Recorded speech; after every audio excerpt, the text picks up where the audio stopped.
सद्भावना सांस्कृतिक मंच उज्जैन के द्वारा प्रतिवर्ष अनुसार इस साल भी सद्भावना सांस्कृतिक मंच अध्यक्ष शहजाद खान की इंदिरानगर स्थित निवास पर ईद मिलन समारोह कार्यक्रम का आयोजन किया गया। इसमें समाज और शिक्षा के क्षेत्र में विशेष योगदान देने वाले का सम्मान किया गया। श्रद्धा श्री चौधरी निर्मला कॉन्वेंट स्कूल में पढ़ती हैं और उसके पिता हार्डवेयर की दुकान चलाते हैं, तो वहीं सिया के दो स्कूल में पढ़ती हैं। इनकी खासियत यह है कि लठ प्रदर्शन करते समय आप इन्हें देखते रह जाएंगे। एक साल में दोनों बालिकाओं ने जिले से लेकर स्टेट और राष्ट्रीय दंड प्रतियोगिता में 26 गोल्ड, 15 सिल्वर और 6 ब्रॉन्ज मेडल जीत लिए हैं। ग्वालियर में हुई राष्ट्रीय दंड प्रतियोगिता में पूरे देश से 550 बच्चे शामिल हुए थे। इसमें से पूरे मध्य प्रदेश से 120 बच्चों ने हिस्सा लिया था। प्रतियोगिता में उज्जैन से कुल 24 बच्चे शामिल हुए थे।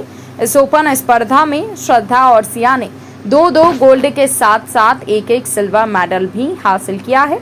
नेशनल में गोल्ड जीतने वाली उज्जैन की सबसे छोटी बालिका है रजनी नरवरिया ने बताया कि उज्जैन से गए बच्चों ने 26 गोल्ड और 15 सिल्वर जीते हैं। इनमें 6 साल की 2 बालिकाओं श्रद्धा श्री चौधरी और सिया मोरे ने 2 गोल्ड जीते हैं।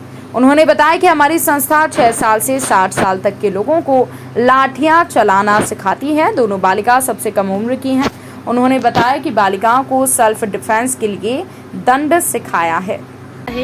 दिव्य शक्ति पारंपरिक लोक कला केंद्र, जिसमें हम 6 साल से लेके अदर जैसे 60 साल की महिला हैं उन तक को हम लाठी और तलवार चलाना सिखाते हैं। पर दिसंबर माह में हमारे राष्ट्रीय स्तरीय ओपन टूर्नामेंट हुआ था लाठी का, जिसमें हमारे शहर के 24 बच्चे नेशनल खेलने के लिए गए थे, जिसमें 550 से ज़्यादा पूरे राष्ट्र से बच्चे आए थे खेलने।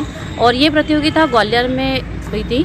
वहाँ उज्जैन से जो 24 बच्चे गए थे उसमें से 26 गोल्ड हम लोगों ने उज्जैन के बच्चों ने हासिल किए हैं। उसमें 15 सिल्वर और 6 ब्रॉन्ज मेडल लाए थे ये। और मध्य प्रदेश ने चैम्पियनशिप जीती थी और सबसे ज़्यादा गोल्ड लाने वाला उज्जैन शहर था, जिसमें हमारी ये बोल सकते हैं हम कि सबसे राष्ट्र में सबसे 2 छोटी बच्चियाँ जो थी वो उज्जैन शहर की थी, जिसमें एक बच्ची का नाम था सिया मोरे और दूसरी थी श्रद्धा श्री चौधरी, जिन दोनों ने ही 2-2 गोल्ड और 1 सिल्वर हासिल किए थे। तो मेरा ये मानना है कि बच्चियों को सेल्फ डिफेंस की ट्रेनिंग बहुत ज़्यादा ज़रूरी है, जिससे उनकी आत्मशक्ति बढ़ती है और वो अपने आप को एक सुरक्षित महसूस करती है। आपका नाम?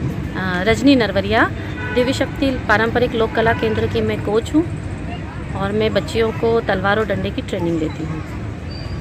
मध्य प्रदेश के उज्जैन में 2 बालिकाओं ने ग्वालियर में हुई राष्ट्रीय दंड प्रतियोगिता में अपनी चमक बिखेरी है। इन बालिकाओं के नाम हैं श्रद्धा श्री चौधरी और सिया मोरी। दोनों ने ग्वालियर में 2-2 गोल्ड मेडल अपने नाम किए हैं। दोनों ही बालिकाओं की उम्र 6 साल है और दोनों पहली कक्षा की स्टूडेंट है। सम्मानित होने वालों में लक्ष्मी नारायण जाटवा, देवेंद्र महेश्वरी, नदीम खान, आशीष जोशी, हेमंत भोपले, गोपाल सोनखुसरे, आत्माराम दंदोतिया, अशोक मंडलोई, सलीम भाई, मधुबाला बाटिया, सुशीला गहलोत, श्रीवास मैडम का सम्मान किया गया।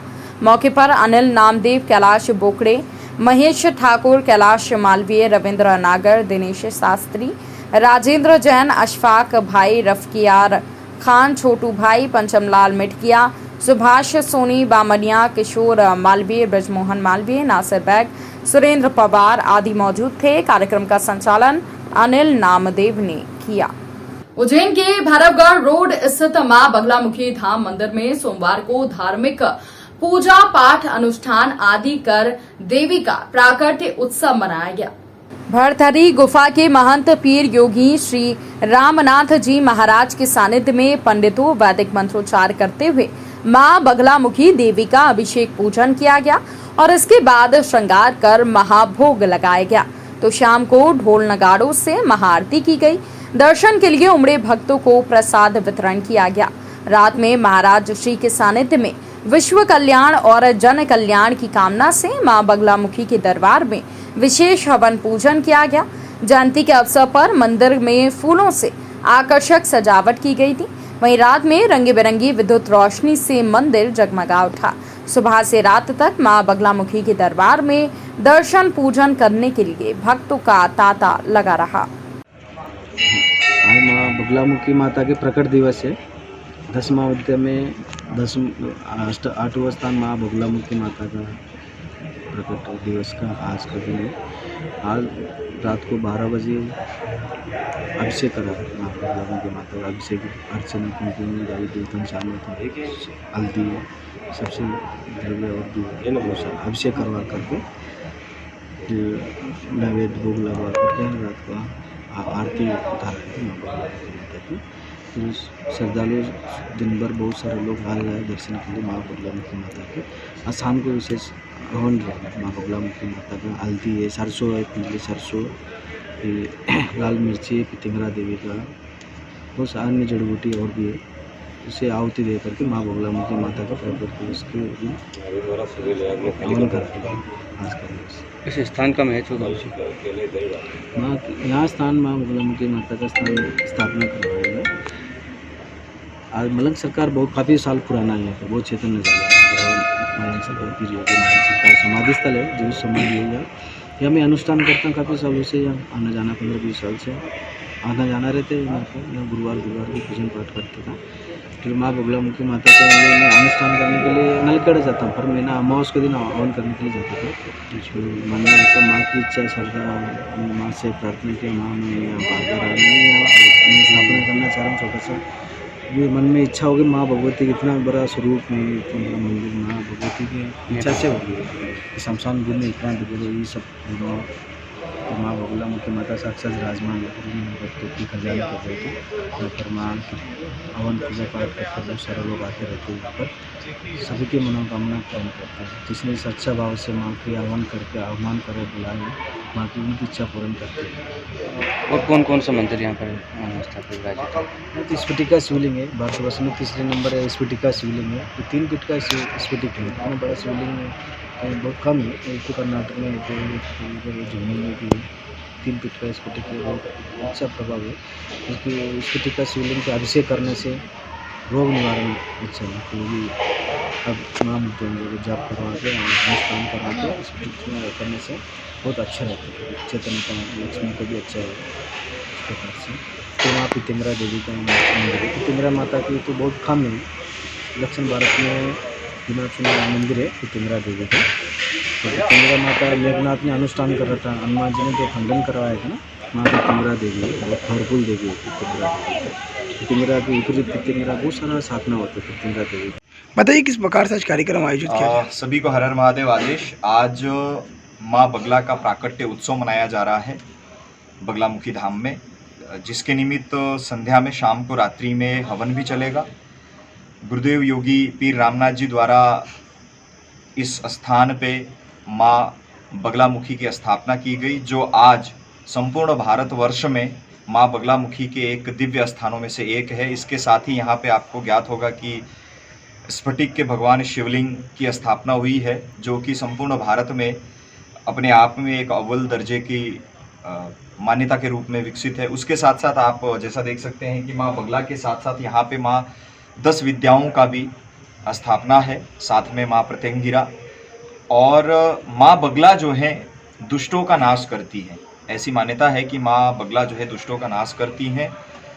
तो इस धाम पे आके मनुष्य अपने समस्त शत्रुओं की पीड़ा से साथ में माँ बगला की कृपा प्राप्त कर सकता है, जिससे किसी भी प्रकार के उसके जीवन में व्याधि या जिस भी प्रकार की घटनाएं होती हैं वो सब अवश्य उनके आशीर्वाद से फलस्वरूप से रुकती हैं।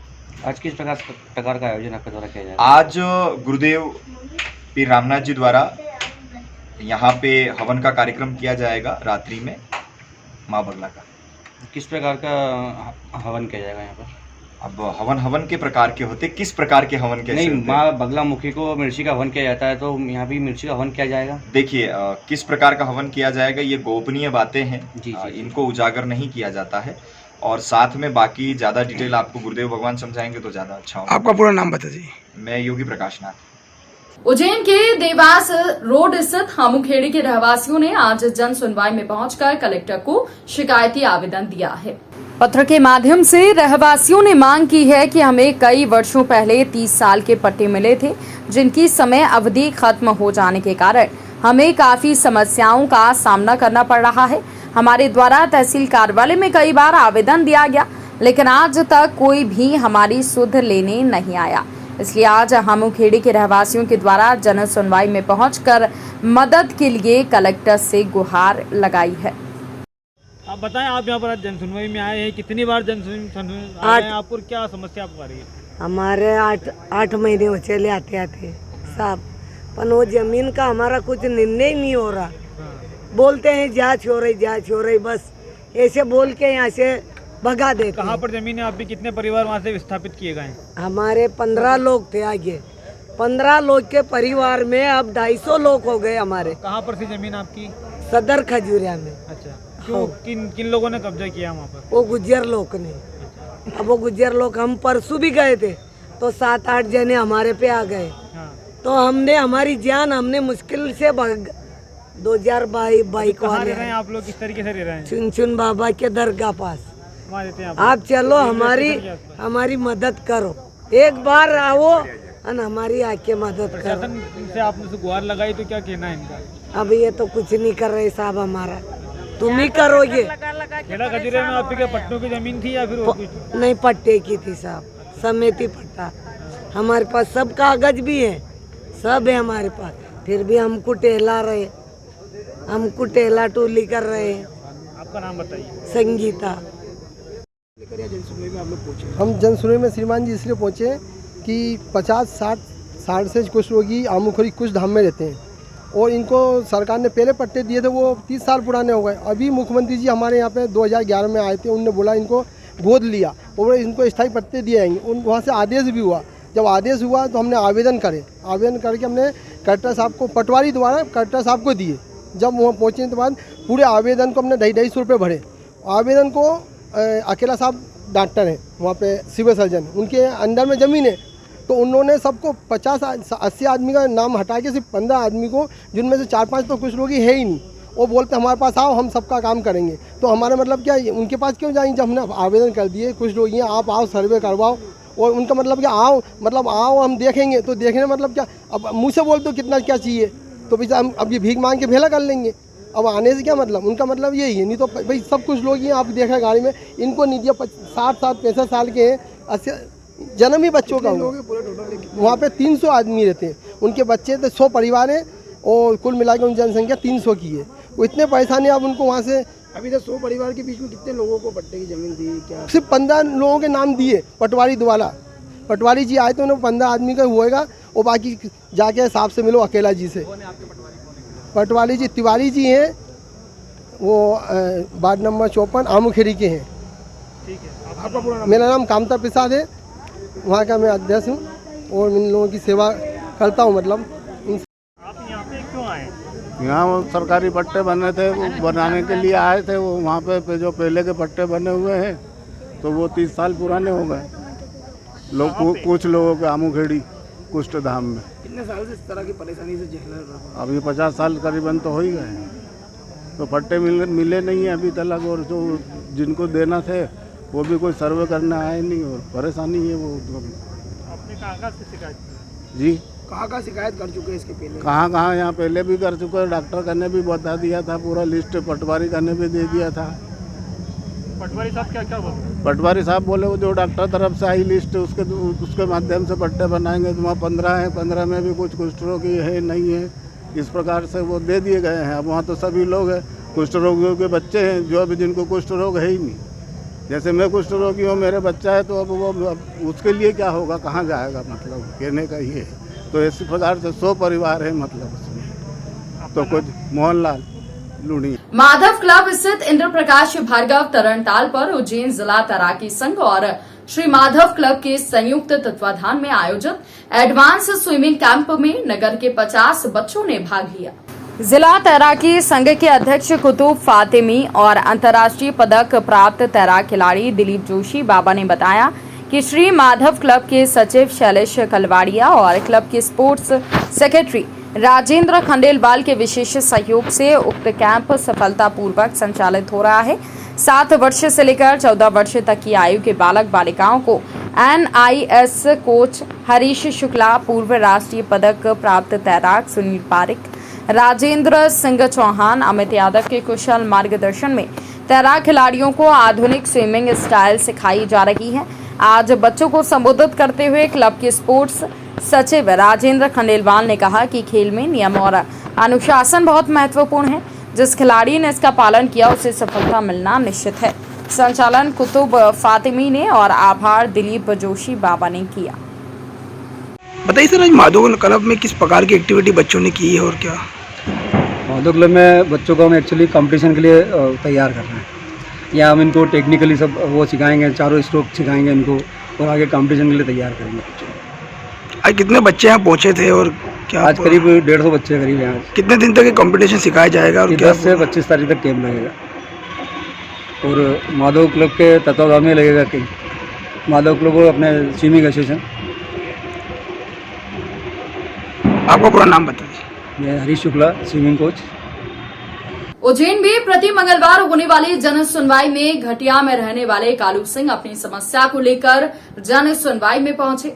पीड़ित कालू सिंह ने बताया कि राजस्व कागजात में भूमि क्रमांक जिसका सर्वे नंबर 510 है, इस पर दबंगों के द्वारा कब्जा कर मकान बनाया जा रहा है। पीड़ित ने बताया कि मेरे द्वारा मकान बनाने को लेकर रोका जाता है तो मुझे डरा धमका कर रखा जाता है। मैंने ये शिकायत एडीएम, कलेक्टर और सीएम हेल्पलाइन तक भी की है, लेकिन कई बार शिकायत करने के बाद भी सुनवाई नहीं हो रही। मुझे लगातार दबंगों के द्वारा डराया धमकाया जा रहा है। वहीं पटवारी के द्वारा रिश्वत मांगी जाती है। रिश्वत नहीं देने के कारण पटवारी के द्वारा मेरी भूमि की सही रिपोर्ट नहीं दी गई है। मैं अपनी भूमि पर निर्माण कार्य करने से रोकता हूं तो मुझे डराया धमकाया जाता है। आपको बता दें कि ये भूमि खाली करवा कर सरकार को अस्पताल, स्कूल के लिए मैदान में देना चाहता हूं। निवासी ग्राम घटिया, तहसील झारडा का है। इस प्रकार ये पूरा मामला सामने आया है, जिसमें दबंगों के द्वारा एक बुजुर्ग की जमीन को हथिया कर बुजुर्ग को डराया धमकाया जाता है। पुलिस के द्वारा इस पूरे मामले में बस आश्वासन दिया जा रहा है। क्या हुआ था, कहाँ से आए हैं, आपको क्या समस्या? सर, समस्या मेरी ज़मीन के, मेरी निजी ज़मीन है भू राजेश की, उसके ऊपर दबंग लोगों ने मकान बना लिया। 1 साल भर हो गया। मैं 5 बार तो कलेक्टर साहब को आवेदन दे चुका हूँ और 5-6 बार एसडीएम साहब को दे चुका हूँ। पटवारी को आवेदन दिया नफ्ती का मैंने सीमाकरण के लिए, तो पटवारी ने 10,000 रुपये रिश्वत मांगी मेरे पास से। मेरे पास पैसे नहीं थे, मैंने इनकार किया, पैसे नहीं, 10,000, 1,000, 2,000 दे सकता हूँ। तो बोला 50,000 सामने वाले दे रहे हैं, उनके पक्ष में रिपोर्ट बना दूँगा मैं, ऐसा बोल के ने उनके पक्ष में रिपोर्ट बना दी उसने। कौन सरपंच? पटवारी विजय सिंह ठाकुर। कौन से गांव का मामला है ये घटिया साईदास का मामला है और तहसील झारडा। वहाँ का कितनी जमीन है आपकी? जमीन 9 आ रहा है, सर्वे नंबर है 510। पटवारी के द्वारा आपसे क्या रिश्वत की मांग की गई है? किस प्रकार से मांग की? 10,000 रुपये मांगे थे उसने कि तुम्हारी सीमाकरण करवाना हो तो 10,000 रुपये रिश्वत दे दो मेरे को। मैंने कहा कि 1,000-2,000 ले लो, 10,000 किस बात का सीमाकरण का? 9 आ रहा ज़मीन है मेरी, मैं गरीब आदमी हूँ मैं। तो नहीं, उन आदमी के पक्ष में फैसला लिख दूँगा, 50,000 दे रहा है मेरे को, तो मैं उनके पक्ष में फैसला लिख दूँगा। मेरे को उनके पक्ष में कैसे लिख दो? मेरी भू राजस्व की ज़मीन है और मेरी ज़मीन है। आज आप यहाँ पर आए हैं, आपने आवेदन दिया, क्या आश्वासन मिला? साहब को आवेदन दिया, कलेक्टर साहब को, तो कलेक्टर साहब बोले कि हम पटवारी को नोटिस जारी करेंगे नफ्ती के लिए, तो 10-12 दिन लग जाएगा। देखो क्या नाम है? उनका नाम है ना, वो मांगू सिंह पिता लाल सिंह और अंतर सिंह पिता मांगू सिंह, रूप सिंह पिता पदम सिंह और सब सिंह पिता पदम सिंह। चारों दबंग लोग हैं सब। उनके गरीब आदमी बात भी नहीं करते गांव में और दबंग पड़ते, पैसा कौड़ी में सब बात में दादागिरी में दबंग है वो। मतलब लंगोड़ा लोग पालते हैं, लंगोड़ा लोग रखते हैं, शराब वराब पिलाते हैं, झगड़े करवाते हैं, सब लोग डरते हैं उनके मारे। आपका नाम बता दो। मेरा नाम कालू सिंह पिता नागू सिंह घटिया साईदास।